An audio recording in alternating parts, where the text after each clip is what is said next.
तो नमस्कार फ्रेंड्स। आज क्रॉनिकल जो मंथली मैगज़ीन चल रही है, क्रॉनिकल समसामयिकी, उसका दूसरा पार्ट है। पहले पार्ट में हम लोगों ने स्टेट से रिलेटेड कुछ न्यूज़ पढ़े हुए थे। अगर आपको कुछ ऐसे रिवाइज़ करा दूँ, जैसे कि हमने जो कुछ न्यूज़ पढ़े थे उत्तर प्रदेश से संबंधित, कि आगरा में एक पोर्टेबल हॉस्पिटल का शुरुआत किया गया।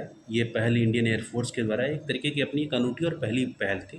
तो उस तरीके से कि इम्पोर्टेंट न्यूज़ बन जाता है। तो इस तरीके से हमने कुछ-कुछ और भी न्यूज़ पढ़ी थी, जिसको हम बाद में इस वीडियो के लास्ट में रिवाइज़ भी करेंगे, ताकि हमारा जो पहला पार्ट है वो एक तरीके से रिवाइज़ हो सके। ठीक है, तो आज हम राष्ट्रीय पर्सपेक्टिव से जो भी महत्वपूर्ण घटनाएँ हैं और उसको हम पढ़ेंगे, है ना? तो आइए देखते हैं कि जो पहला न्यूज़ है इसमें, कि पहला ओएनडीसी स्टार्टअप महोत्सव, ये जो है पहला ओएनडीसी स्टार्टअप महोत्सव। बस इसमें इतना ही याद रखना है कि उद्योग संवर्धन एवं आंतरिक व्यापार विभाग ने वाणिज्य भवन, ठीक है, वाणिज्य भवन, जो कि नई दिल्ली में पहली बार, इसलिए इम्पोर्टेंट हो जाता है कि पहली बार ओएनडीसी स्टार्टअप महोत्सव का आयोजन किया। ठीक है, अभी देखिए इसके बारे में बहुत ज़्यादा हमको नहीं पढ़ना, बस इतना जानना है कि पहली बार ओएनडीसी स्टार्टअप महोत्सव का आयोजन कहाँ पे किया गया? दिल्ली में किया गया, वाणिज्य भवन में, है ना? और किसने किया? डीपीआईआईटी, उद्योग संवर्धन एवं आंतरिक व्यापार विभाग ने किया। बस इसमें अभी फ़िलहाल के लिए इतना ही याद रखिए। ठीक है, नेक्स्ट न्यूज़ पे आते हैं, जो कि इम्पोर्टेंट न्यूज़ है, कि विश्व की 2 सबसे ऊंची टैंक मरम्मत सुविधाएं, ये वाला, विश्व की 2 सबसे ऊंची टैंक मरम्मत सुविधाएं स्थापित। ये वर्ल्ड की सबसे ऊंची है, इसलिए एक इम्पोर्टेंट न्यूज़ बन जाती है। आइए देखते हैं क्या है इसमें, कि हाल ही में भारतीय सेना ने, इंडियन आर्मी ने, चीन के बॉर्डर पे, चीन बॉर्डर के निकट पूर्वी लद्दाख में 14,500 फीट से अधिक ऊंचाई पर विश्व की 2 सबसे ऊंची टैंक मरम्मत सुविधाएं स्थापित की हैं। टैंक मरम्मत कह लें तो जो हमारे जो टैंक होते हैं गोले बरसाने वाले, है ना, जिनसे गोलों को दागा जाता है, उसकी मरम्मत की सुविधाएं यहाँ पे, एक तरीके से बोलें कि मेंटेनेंस रूम बनाया जाएगा वहाँ पे टैंक की मरम्मत के लिए। अगर इन केस अगर कोई वार होता है, तो अगर टैंक में कोई ख़राबी आती तो वहाँ भी उसको सर्विस दी जा सकती है। और वैसे भी हमारी इंडियन आर्मी जो डिप्लॉयड है वहाँ पे बॉर्डर पे, वहाँ पे अगर किसी तरीके का टैंक में कोई दिक्कत आता है तो उसको भी वो सर्विस दिया जा सकता है वहाँ पे। तो देखिए ये सुविधाएं पूर्वी लद्दाख में एलएसी के पास, लाइन ऑफ एक्चुअल कंट्रोल, जिसको हिंदी में बोलते हैं वास्तविक नियंत्रण रेखा के निकट, न्योमा एवं दौलत बेग ओल्डी, डीबीओ। देखिए जो दौलत बेग ओल्डी ने, बहुत ही इंपॉर्टेंट है जगह, दौलत बेग ओल्डी सेक्टर में स्थित है।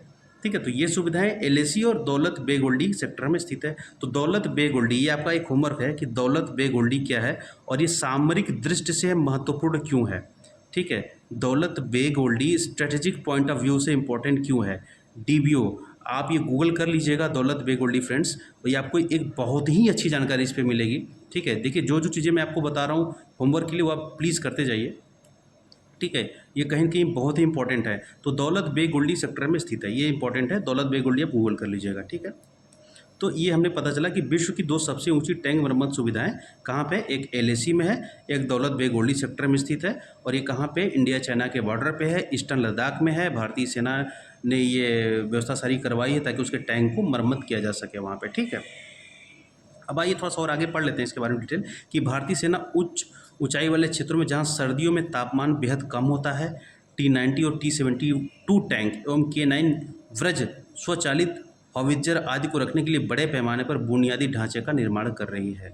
ठीक है, तो जो हाईएस्ट पॉइंट है, कह लें कि जो ऊंचाई वाले क्षेत्र है वहाँ पे टैंक जाएं और वहाँ पे उनकी मरम्मत भी की जा सके, सारी सुविधाएं वहाँ पे उनको मिल सके, ताकि भारतीय सेना जो सामरिक दृष्टि से महत्वपूर्ण क्षेत्र है वहाँ पे पूरी तैनाती के साथ, पूरी चौकस और साज सज्जा के साथ वहाँ पे रहे और हमारे दुश्मनों को कड़ा टक्कर देती रहे। और एक तरीके से दुश्मन अगर ये देखेंगे कि भारतीय सेना की इतनी तैयारी है, तो भविष्य में जो भी वो नापाक हरकतें करते हैं, जैसे जो चाइना हमारे बाउंड्री में घुस आता है, या फिर पाकिस्तान के द्वारा कुछ आतंकवादी घटनाएं की जाती हैं, गतिविधियां जो कि बाउंड्री हमारे सीमा रेखा के अंदर आते हैं, वो सारी घटनाएं जो है कम हो जाएंगी। ठीक है, नेक्स्ट पे आते हैं फ्रेंड्स, देखते हैं कोहिमा शांति स्मारक स्थल। ये इंपॉर्टेंट इसलिए क्योंकि इसमें जापान का इंटरवेंशन आ जाता है, कि नागालैंड की जो राजधानी है, नागालैंड स्टेट है, उसकी राजधानी कोहिमा है। तो देखते हैं क्या है, कि भारत में जापान के राजदूत हिरोशी सुजुकी और नागालैंड के मुख्यमंत्री नेफ्यू रियो ने कोहिमा शांति स्मारक, कोहिमा पीस मेमोरियल का उद्घाटन किया एवं इको पार्क कोहिमा की आधारशिला रखी। तो कोहिमा शांति स्मारक और इको पार्क नागालैंड सरकार के साथ जापान सरकार और जापानी अंतर्राष्ट्रीय निगम एजेंसी के बीच एक सहयोगात्मक प्रयास का प्रतिनिधित्व करता है। ठीक है, जापानी लोग कोहिमा की लड़ाई को, नागालैंड जो उसकी राजधानी है कोहिमा, तो जापानी लोग कोहिमा की लड़ाई को इम्फाल की लड़ाई के साथ साथ विश्व युद्ध की सबसे विनाशकारी लड़ाइयों में से एक के रूप में याद करते हैं। मणिपुर की राजधानी इम्फाल है, तो कोहिमा की लड़ाई को इम्फाल की लड़ाई के साथ साथ द्वितीय विश्व युद्ध, सेकेंड वर्ल्ड वार की सबसे विनाशकारी लड़ाइयों में से एक के रूप में याद करते हैं जापानी लोग। तो याद रखिए कोहिमा शांति स्मारक स्थल, इसमें किसका interest, Japan plus Nagaland. Nagaland के जो सीएम है, ये यहाँ पे नाम दिया हुआ है नेफ्यू रियो, जो लास्ट ईयर जो हमारा ये हुआ था, इलेक्शन हुआ था, उसमें चीफ मिनिस्टर बने थे नेफ्यू रियो। ठीक है, याद रखिएगा कोहिमा शांति स्मारक स्थल किससे संबंधित है, ये चीज़ आपको ध्यान रखना है। ठीक है, नेक्स्ट पॉइंट देखते हैं कि अपतटीय खनन पर कार्यशाला का आयोजन हुआ है। ठीक है, तो देखिए कार्यशाला आयोजन मतलब कह लें कि एक वर्कशॉप आयोजित की गई जिसमें बहुत सारे आइडियाज़ को जो है डिस्कस किया गया है कि हम कैसे और भी इसका उचित ढंग से उपयोग करके देश की अर्थव्यवस्था और देश की बेसिक जो आवश्यकताओं की पूर्ति उसको पूरा करते करते हम एक विकसित राष्ट्र से की ओर आगे बढ़ते चलें, है ना।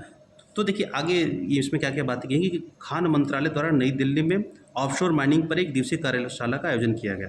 तो अपतटीय खनन पर कार्यशाला का आयोजन कहाँ किया गया, नई दिल्ली में किया गया है। ठीक है, नई दिल्ली में किया गया। पहला सवाल कि नई दिल्ली में किया, किसने किया, खान मंत्रालय ने आयोजन किया इसका। अपतटीय खनन पर कार्यशाला का आयोजन खान मंत्रालय ने आयोजन किया और कहाँ किया, नई दिल्ली में किया। ठीक है, और इसका जो सब्जेक्ट है diving deep harnessing the riches of ocean minerals. ठीक है, ये इसका सब्जेक्ट है, तो ये भी एक इम्पॉर्टेंट बन जाता है हमारे लिए। ठीक है, इसका सब्जेक्ट क्या था जो वर्कशॉप आयोजित की गई थी, तो diving deep harnessing the riches of ocean minerals.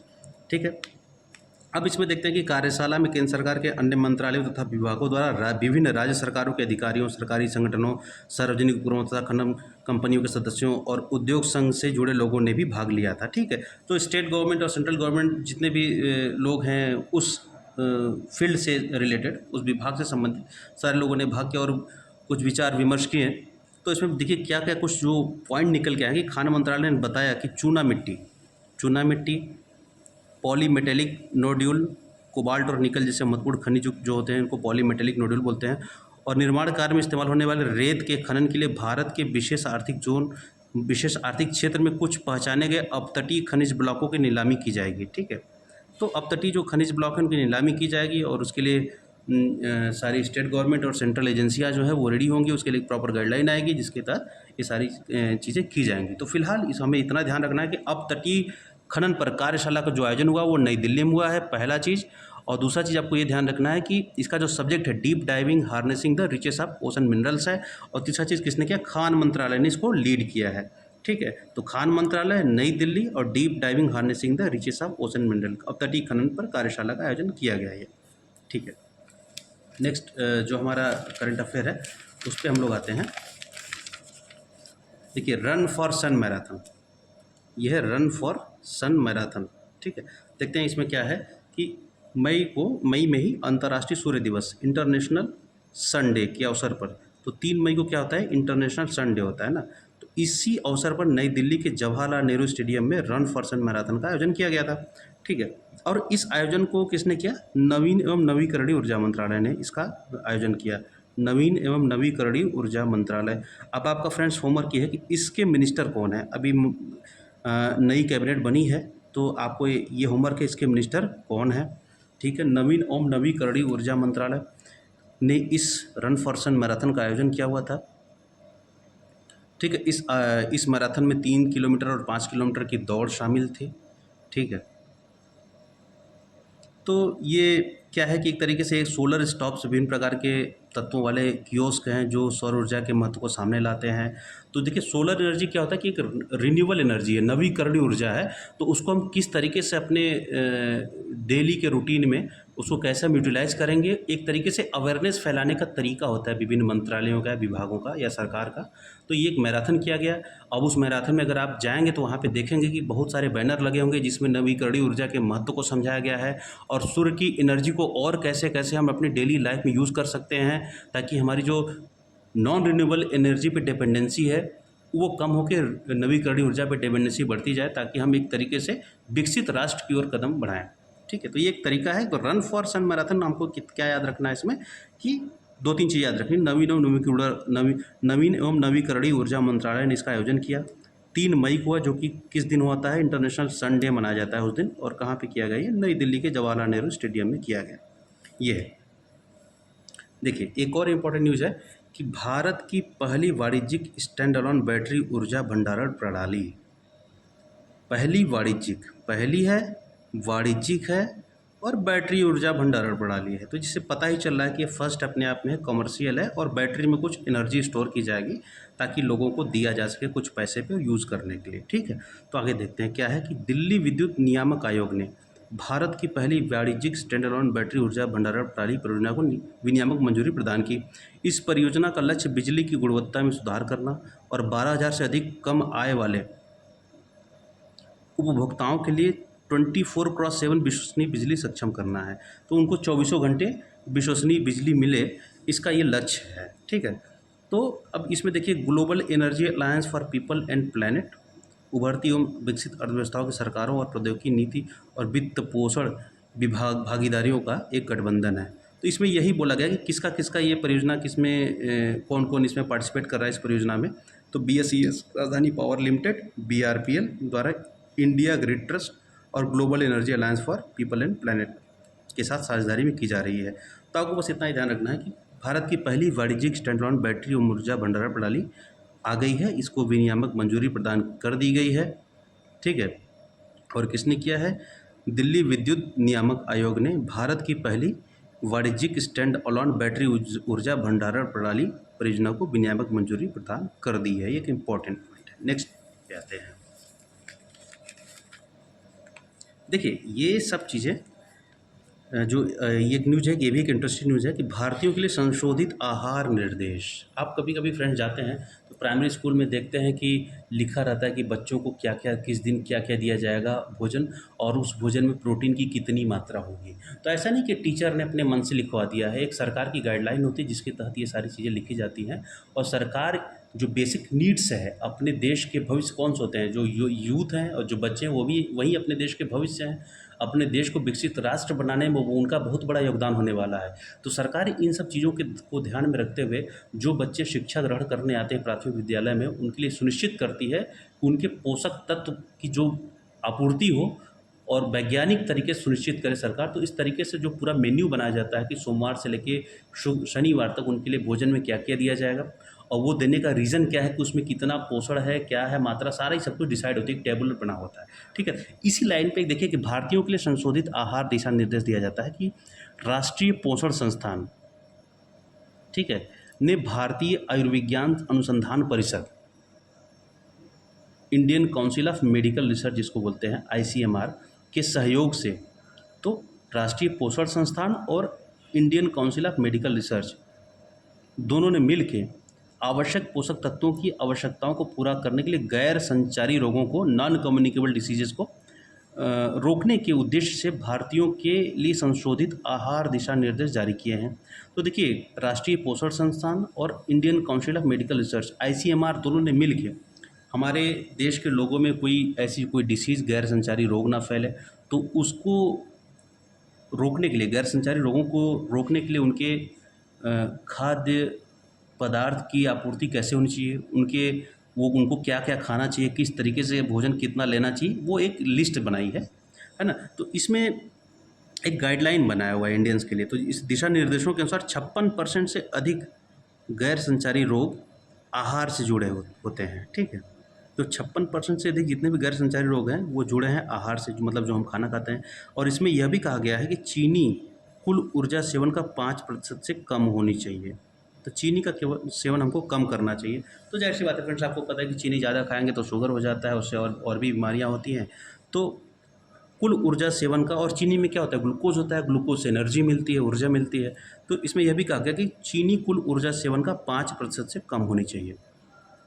देखिए नेक्स्ट में आते हैं कि दिशा निर्देशों में कहा गया कि बड़ी मात्रा में प्रोटीन पाउडर का लंबे समय तक सेवन या उच्च प्रोटीन सांद्रता का सेवन, है ना, वो भी हानिकारक होता है। जैसे कुछ लोग जिम करते हैं तो बड़े मात्रा में जो प्रोटीन पाउडर पीते हैं और लंबे समय तक सेवन करते हैं, या हाई जो क्वांटिटी प्रोटीन होती है उसके पाउडर का सेवन करते हैं, और लंबे समय तक करना वो तरीके से नुकसान होता है, जो कि जिससे किडनी डैमेज हो सकती है और बोन मिनरल लॉस हो सकते हैं, है ना, और भी उससे हार्ट डिसीज़ हो सकती है, हृदय रोग हो सकता है, मधुमेह, हाई ब्लड प्रेशर। तो इन सबको कम करने में स्वस्थ आहार की निवारक क्षमता पर जोर देते हैं। तो इस सारी गाइडलाइन में हमें ये बस एक तरीके से हमारे अपने आहार पे ध्यान देने की बात की गई कि आप ये आहार लें और ये ना लें जिससे ये दिक्कत हो सकती है। तो हमको एक जागरूक किया गया। तो ये एक इम्पॉर्टेंट न्यूज़ है कि भारतीयों के लिए संशोधित आहार दिशा निर्देश। अब देखिए एक चीज़ हमको ये है कि Indian council of medical research के बारे में आप लोग थोड़ा होमवर्क कर लीजिएगा कि ICMR क्या है, ICMR क्या है, ये कर लीजिएगा। और एक है फूड FSI, FSSAI, है ना, food safety and standard authority of India, इसके बारे में भी थोड़ा सा होमवर्क कर लीजिएगा फ्रेंड्स। देखिए फ्रेंड्स, ये हम लोग करंट अफेयर पढ़ रहे हैं, साथ में अपना जो GS है उसकी भी तैयारी होती रहेगी अगर आप ये सारी चीज़ें कंप्लीट करके चलते रहेंगे तो। नेक्स्ट पे आते हैं कि DRDO ने IIT भुवनेश्वर को सौंपी 9 रक्षा तकनीकी परियोजनाएं। तो DRDO, defence research and development organisation, रक्षा अनुसंधान एवं विकास संगठन हिंदी में बोलते हैं, को के इलेक्ट्रॉनिक्स एवं संचार प्रणाली क्लस्टर। तो DRDO का क्लस्टर है ECS, मतलब कह लें कि एक डिपार्टमेंट है ना, मतलब DRDO एक बड़ा ऑर्गेनाइजेशन हो गया, उसके अंदर एक डिपार्टमेंट हो गया ECS, जिसको बोलते हैं इलेक्ट्रॉनिक्स एवं संचार प्रणाली, इलेक्ट्रॉनिक्स एंड कम्युनिकेशन सिस्टम, है ना, से स्वीकृत 9 परियोजनाएं भुवनेश्वर में आयोजित एक सहयोग बैठक में IIT भुवनेश्वर को सौंपी गई। ठीक है, तो अब देखते हैं IIT भुवनेश्वर इलेक्ट्रॉनिक्स युद्ध AI संचालित निगरानी पावर सिस्टम और राडार सिस्टम में उन्नत अनुसंधान के लिए सहयोग कर रहे हैं। तो देखिए IIT भुवनेश्वर और DRDO कुल मिला के 9 जो तकनीकी परियोजना हैं उसमें दोनों आपस में भागीदारी करके कुछ एक पर्टिकुलर प्रोजेक्ट है जिसको ये सक्सेसफुल बनाएंगे। ये बेसिक है, ये समझने के लिए इतना पर्याप्त है। तो आप ये ध्यान रखिए, यह साझेदारी रक्षा प्रौद्योगिकी में भारत की क्षमताओं को बढ़ाने और महत्वपूर्ण क्षेत्रों में नवाचार को बढ़ावा देने की दिशा में एक महत्वपूर्ण कदम का प्रतीक है। तो दोनों में एक साझेदारी हुई है ना, डिफेंस टेक्निक में। तो IIT भुवनेश्वर, उड़ीसा की राजधानी भुवनेश्वर है, IIT भुवनेश्वर और DRDO, इन दोनों में डिफेंस टेक्निक को साझा करने के लिए एक साझेदारी हुई है, मतलब समझौता हुआ है, जिसमें IIT भुवनेश्वर मदद करेगा DRDO को, और दोनों मिलकर एक पर्टिकुलर टेक्निक पे काम करेंगे जिससे हमारे आर्म्ड फोर्सेज हैं उनको रक्षा उपकरण मुहैया कराया जा सकेगा। नेक्स्ट न्यूज़ पे आते हैं फ्रेंड्स। देखिए ये भी एक इम्पॉर्टेंट न्यूज़ है, लागत प्रभावी इन्वर्टर के लिए IIT पटना को पेटेंट। IIT पटना ने एक ऐसा इन्वर्टर बनाया हुआ है कि जो कि लागत प्रभावी है और उसको वजन भी कम है, हल्का है। तो हाल ही में भारतीय प्रौद्योगिकी संस्थान पटना को उसके स्वदेशी रूप से विकसित हल्के, कॉम्पैक्ट और आसानी से ले जाने वाले इन्वर्टर के लिए भारत सरकार के पेटेंट कार्यालय द्वारा पेटेंट प्रदान किया गया है। ठीक है, बस आपको इतना ही ध्यान रखना है, IIT पटना को एक हल्के कॉम्पैक्ट इन्वर्टर के लिए पेटेंट प्रदान किया गया है। ये सारी नेशनल न्यूज़ है जो हम लोग पढ़ रहे हैं फ्रेंड्स। उसके बाद आते हैं आर्ट एंड कल्चर की एक न्यूज़ है जो कि मोस्ट इम्पॉर्टेंट है कि 3 भारतीय साहित्य कृतियाँ यूनेस्को के MOW रीजनल रजिस्टर में शामिल हुई हैं। ठीक है, वो कृतियाँ कौन कौन सी है? पहली तो है रामचरितमानस, दूसरी है पंचतंत्र और तीसरी है सहृदय लोकन। फ्रेंड्स आपको पता होगा कि तुलसीदास द्वारा रचित कौन सी है? रामचरितमानस। पंचतंत्र किसने रची है? आप कमेंट कर सकते हैं, लेकिन मैं बता दे रहा हूँ। पंचतंत्र विष्णु शर्मा द्वारा लिखी गई है, और सहृदय लोकन, इन तीनों को यूनेस्को के memory of the world Asia Pacific regional register में शामिल किया गया है। ठीक है, तो भारतीय साहित्यिक कृतियाँ, ये कल्चरल कह लें, कल्चरल कृतियाँ हैं, साहित्यिक कृतियाँ हैं, है ना, जिनको यूनेस्को के एमओडब्ल्यू रीजनल रजिस्टर में शामिल किया है। ये इंपॉर्टेंट न्यूज़ है। रामचरितमानस, पंचतंत्र और सहृदय लोक लोकन। ऑप्शन पूछ सकता है कि निम्न में से किसको यूनेस्को के एमओडब्ल्यू रीजनल रजिस्टर में शामिल किया गया है। दे देगा रामचरितमानस, पंचतंत्र, सहृदय लोक में से किसी एक का नाम देगा और 3 अन्य ऑप्शन दे देंगे। तो आपको कन्फ्यूज़ नहीं होना है, ध्यान रखना कि 3 ही की हैं, रामचरितमानस, पंचतंत्र और सहृदय लोकन। देखिए, रामचरितमानस तुलसीदास द्वारा 16वीं शताब्दी में अवधी भाषा में लिखा गया ग्रंथ है और पंचतंत्र मूलतः संस्कृत में लिखी गई दंत कथाओं का संग्रह है। इसके 5 अलग अलग खंड हैं, जिनमें से प्रत्येक एक विशिष्ट सिद्धांत पर केंद्रित हैं और माना जाता है कि इसे विष्णु शर्मा द्वारा लिखा गया है। सहृदय लोकन धवन्यालोक पर एक संस्कृत टिप्पणी है। ठीक है, अब देखिए एमओडब्ल्यू क्या है, मेमोरी ऑफ द वर्ल्ड क्या है यूनेस्को का, ये हम देख लेते हैं कि memory of the world program मानवता की दस्तावेजी विरासत की सुरक्षा के लिए 1992 में यूनेस्को द्वारा शुरू की गई एक अंतर्राष्ट्रीय पहल का किस्सा है। देखिए एक हिस्सा है। देखिए ये क्या है कि हमारे हम लोगों ने जितने भी ऐसे दस्तावेज तैयार किए हुए हैं, जैसे रामायण हो गया, रामचरितमानस हो गया, पंचतंत्र हो गया, है ना, तो ये एक तरीके से हमारी विरासत है और इनकी सुरक्षा करना हमारी जिम्मेदारी है। तो अब इसमें यूनेस्को भी पार्टिसिपेट कर रहा है, वो भी जिम्मेदारी ले रहा है कि हमारी जो भी विरासत है, एक तरीके से जो हमारी कृतियाँ हैं, जो हमने बना के संजो के रखी हुई हैं, वो भी इसको एमओडब्ल्यू रीजनल रजिस्टर में शामिल करके उसके सुरक्षा की जिम्मेदारी लेगा, ताकि हमारी विरासत सुरक्षित रह सके। तो फ्रेंड्स, अब इसी में देखिए यूनेस्को के बारे में आप पढ़ लीजिएगा, ये आपका होमवर्क है। और वर्ल्ड हेरिटेज साइट, यूनेस्को के जितने भी विरासत स्थल हैं वो पढ़ लीजिएगा, खासकर भारत में कौन कौन से विरासत स्थल हैं यूनेस्को के वर्ल्ड हेरिटेज साइट को कितने हैं, कौन कौन से हैं और नए में क्या जोड़ा गया है, वो आप एक बार पढ़ लीजिएगा। ठीक है, चलिए हमारा हो गया नेशनल और आर्ट एंड कल्चर से रिलेटेड। अब देखिए हम कुछ स्टेट वाली न्यूज़ की तरफ आगे बढ़ेंगे, जिसमें ये आपका है एक राजस्थान से एक अच्छी न्यूज़ आ रही है कि बाल विवाह पर रोक हेतु राजस्थान हाई कोर्ट का निर्देश आया है। ठीक है, तो मई में ही राजस्थान हाई कोर्ट ने राज्य सरकार को सुनिश्चित करने का निर्देश दिया है कि राज्य में कोई बाल विवाह न हो, और कहा कि यदि ऐसा होता है तो ग्राम प्रधान और पंचायत सदस्यों को जिम्मेदार ठहराया जाएगा। ठीक है, देखिए अच्छी न्यूज़ है, ये इंपॉर्टेंट न्यूज़ भी है। तो अब इसके साथ साथ ये आपको ध्यान रखना, अगर पूछ देगा कि किस राज्य में बाल विवाह पर रोक है, तो एक हाई कोर्ट का दिशा निर्देश आया है, तो उसमें राजस्थान हाई कोर्ट का दिशा निर्देश है, जो कि राजस्थान राज्य में है ना। अब इसमें आपका होमवर्क क्या हो जाता है कि हाई कोर्ट के बारे में पढ़ लीजिए कि देश में कितने हाई कोर्ट हैं। ठीक है, देश में कितने हाई कोर्ट है, कहाँ कहाँ पे हैं। और दूसरा पंचायत है ना, पंचायती राज संविधान के किस भाग में है ये देख लीजिएगा, आर्टिकल कहाँ से कहाँ तक है ये देख लीजिएगा। बस देखिए, हमारे संविधान में 22 भाग हैं, हर भाग में आर्टिकल कहाँ से कहाँ तक डिवाइडेड, अगर वो आपको पता रहेगा, तो अगर आपके पास कॉन्स्टिट्यूशन या पॉलिटी से रिलेटेड कोई क्वेश्चन आता है तो आप उसको बाइफरकेट कर सकते हैं कि नहीं ये तो इस भाग का आर्टिकल यहाँ से यहाँ तक है, तो ये तो उसमें बहुत सारा ऑप्शन आप हटा सकते हैं, है ना, तो जो बचेगा वो आपका आंसर सही हो जाएगा। तो एक तरीके से एक आइडिया मिल जाता है आपको। तो ये सब बेसिक चीज़ आपको पता होनी चाहिए। तो राजस्थान ने बाल विवाह पर रोक लगाने का दिशा निर्देश दिया है। होमवर्क है आपका हाईकोर्ट के बारे में पढ़ना, पंचायती राज व्यवस्था के बारे में पढ़ना, ये आपका होमवर्क है। एक और इम्पॉर्टेंट चीज़ है, बाल विवाह प्रतिषेध अधिनियम 2006 भारत सरकार द्वारा लाया गया था, जिसमें 21 वर्ष से कम आयु के पुरुष, ध्यान रखिएगा 21 वर्ष से कम आयु के पुरुष, मैं बार बार बोल रहा हूँ 21 ईयर से ओल्ड के जितने कम हैं, 21 वर्ष से कम आयु के पुरुष और 18 वर्ष से कम आयु की महिला का अगर विवाह होता है तो वो बाल विवाह माना जाएगा।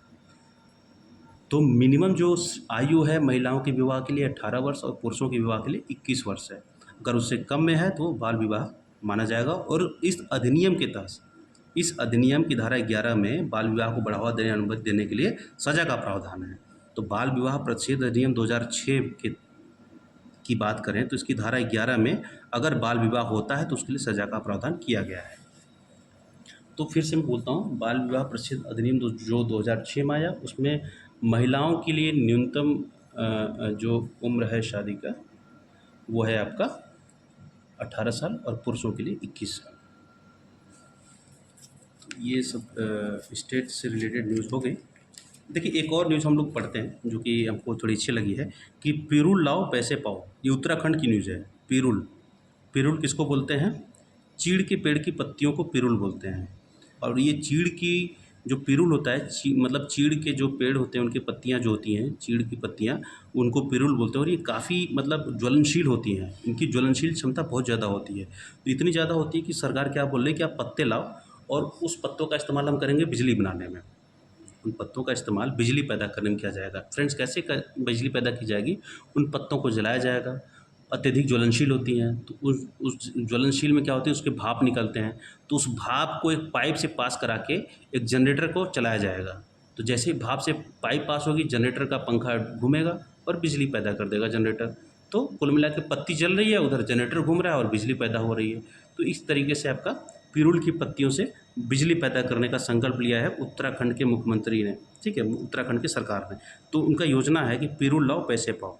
पिरुल किसको बोलते हैं? चीड़ की पत्तियों को बोलते हैं, है ना। तो अब देखिए, भारत वन स्थिति रिपोर्ट की बात की गई इसमें कि भारत वन स्थिति रिपोर्ट के अनुसार उत्तराखंड में राज्य में कुल भौगोलिक क्षेत्र का 45% जो है वन है, ठीक है। तो अब आपका जो काम होमवर्क हो जाएगा कि भारत वन स्थिति रिपोर्ट 2021 पढ़ लें, जो कि हर 2 साल पे आती है। भारत वन स्थिति रिपोर्ट 2021 में उत्तर प्रदेश का क्या हाल है, उत्तर प्रदेश का क्या हाल है।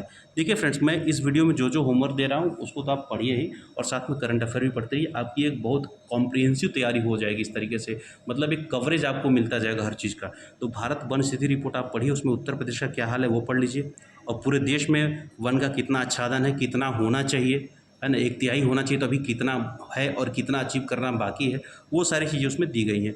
तो और उसमें ये भी देख लीजिएगा, कुछ फैक्चुअल पॉइंट होते हैं कि प्रतिशतता वाइज, परसेंटेज के हिसाब से सबसे टॉप फर्स्ट रैंक पे किस स्टेट का या कौन सी यूनियन टेरिटरी है फर्स्ट रैंक पे, है ना, और सबसे ज़्यादा क्षेत्रफल के हिसाब से फर्स्ट रैंक पे कौन सा स्टेट और यूनियन टेरिटरी है ना, वनों के मतलब आच्छादन में। तो ये सारी चीज़ें इंपॉर्टेंट जो कि देख लीजिएगा। हो सकता है फ्यूचर में मैं एक इस पे भी एक वीडियो बना के लाऊंगा, भारत वन स्थिति रिपोर्ट 2021 पे, जिसमें कुछ कुछ बातें आपको ऐसे करूंगा। देखिए, मेरा तरीका ये होता है फ्रेंड्स कि मैं बार बार इसी चीज़ों को रिपीट करता हूँ, जो मुझे लगता है इंपॉर्टेंट है रिपीट करवा के मैं आपको याद करवा दूंगा, मेरा ये आदत है, ठीक है। तो अगर मैं इस पर वीडियो बनाऊंगा तो मैं उन्हीं चीज़ों को फोकस करूँगा जो इंपॉर्टेंट है, और कुछ कुछ चीज़ें ऐसी बातें उसमें बताऊँगा कि आपको वो हमेशा के लिए याद हो जाएंगे, ठीक है। तो पिरुल लाओ पैसे लाओ, चीड़ के पत्ते को पिरुल बोलते हैं। उत्तराखंड में जानते हैं जो पहाड़ी क्षेत्र है उसमें चीड़ के पेड़ होते हैं पहाड़ों पे, है ना, उसमें एक आइस लाइन डिसाइड होती है, वो सब बाद में ज्योग्राफी का सब्जेक्ट है। कभी मौका मिला, अगर आपका ये प्रोत्साहन मिलता रहेगा तो उस पर भी वीडियो बनाएंगे, बहुत अच्छी जानकारी देंगे उस पर आपको। नेक्स्ट न्यूज़ पे आते हैं कि चक्रव्यूह द एस्केप रूम परियोजना, ये हरियाणा गवर्नमेंट का एक है इस परियोजना है कि हाल ही में हरियाणा राज्य नारकोटिक्स कंट्रोल ब्यूरो ने चक्रव्यूह द एस्केप रूम नामक एक अग्रणी परियोजना शुरू की है।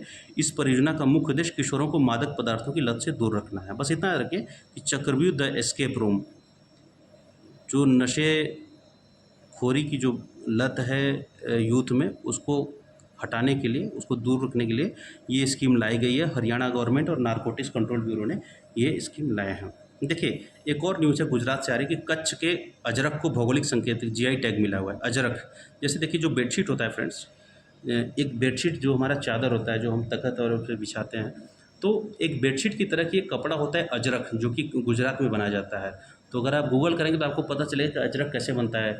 इनफैक्ट अजरक को, कपड़े को गर्म पानी में डालते हैं, उसमें कभी कभी गोबर भी डालते हैं, उसको कलर डालते हैं, बहुत करके, मतलब वाइट कपड़े को पूरा एकदम गोबर डाल के गंदा कर देंगे और फिर उसको कलरफुल बनाते हैं। बहुत अच्छा तरीका है बनाने का, और एक तरीके से बोले कि उनका एक विरासत ही है उस क्षेत्र के लोगों का।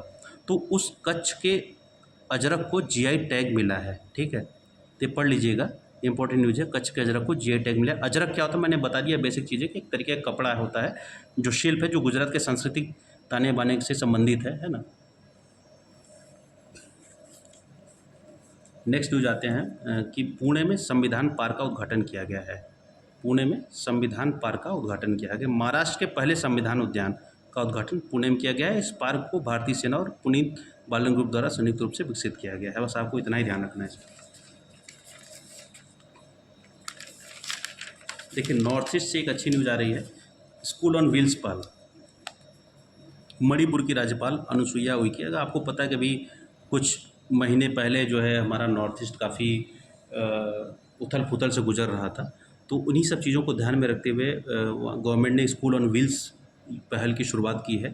तो 5 मई 2024 को मणिपुर की जो राज्यपाल हैं अनुसुईया उइके ने स्कूल ऑन व्हील्स पहल की शुरू की, जिसमें एक बस रहेगी। बस के अंदर लाइब्रेरी, कंप्यूटर, खेल सामग्री, सारी सुविधाएं रहेंगी, और उसमें एक टीचर भी रहेगा जो कि बच्चों को शिक्षा प्रदान की जाएगी बस में।